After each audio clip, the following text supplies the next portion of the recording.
today we are going to be working on subtracting two-digit whole numbers. While we are working on subtracting those two things, we're going to talk about how to solve that problem using a linear model and a set model. We're also going to be talking about a few misconceptions on borrowing and stuff like that. So first we're going to start off on reading our word problem. So our word problem states that at the beginning of the week there were a total of 56 apples on a tree. But as the week goes on, eventually 28 apples fall off. How many apples are left on the tree?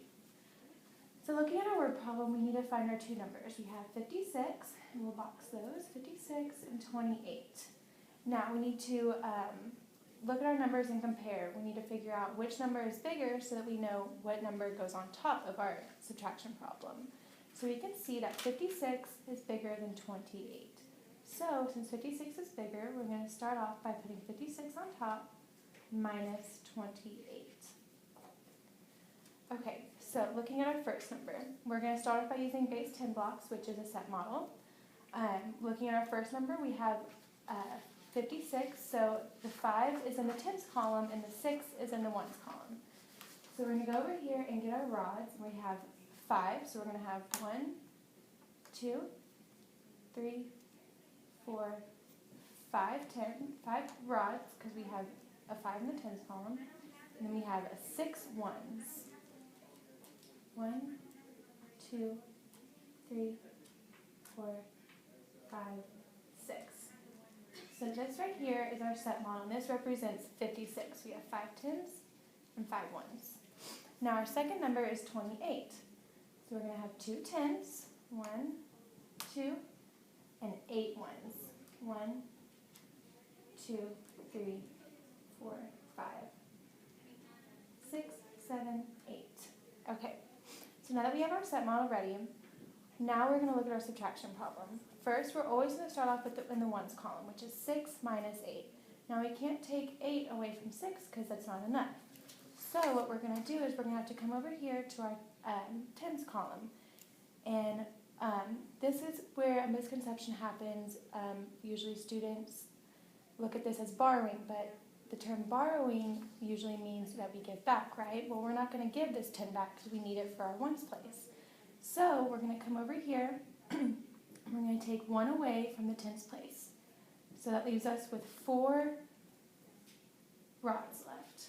Now, we must remember that 1 rod equals 10 ones. So by taking this, we're going to turn this into 10 ones.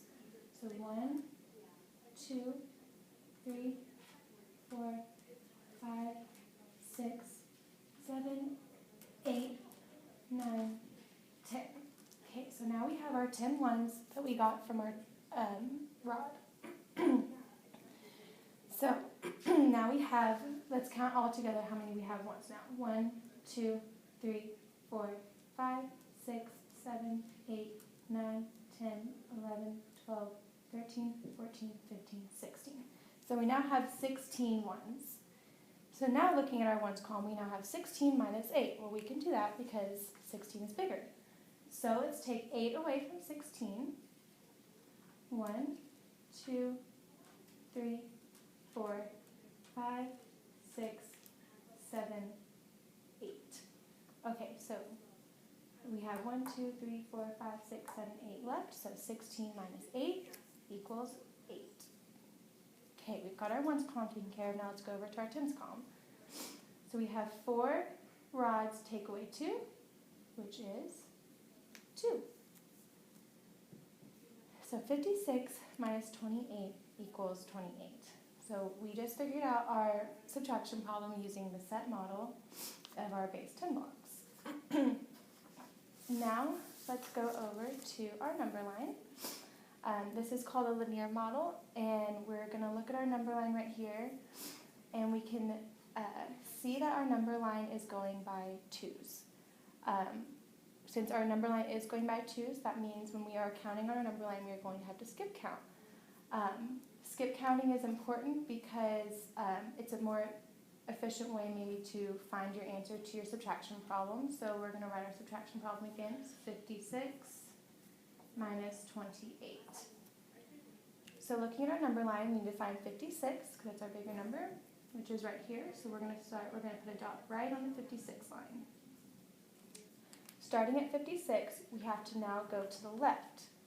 Now we have to remember the reason why we're counting to the left is because we're subtracting. So going to the left, our numbers are going to get smaller, right? If we were adding, then we would go to the right because our numbers are getting bigger. So, and we want to decompose, decompose means getting smaller. So starting at 56, we're going to skip count by 2s because that's what our number line is going by. And we're going to count by 2s until we get to 28 because that's the number we are subtracting, 28. So using our number line, let's start on 56. We're going to go to the left. 1, 2, or sorry, we're skip counting. So 2, 4, 6, 8, 10, 12, 14, 16, 18, 20, 22, 24, 26, 28. Okay, so we've reached our 28 and we have landed on the number 28. So we're going to box that. So now we can see that 56 minus 28 equals 28. So today we talked about subtracting two two-digit whole numbers and how to regroup those numbers instead of using the term borrowing because we're not giving it back. And we've also talked about solving it using a set model, which is using base 10 blocks, and using a linear model, which is on the number line. And we also talked about a misconception of just because we're going left, it's not because I'm telling you to go left, we're doing it because we're decomposing our number and it's getting smaller, and the numbers get smaller as we go to the left on the number line. So, that's it.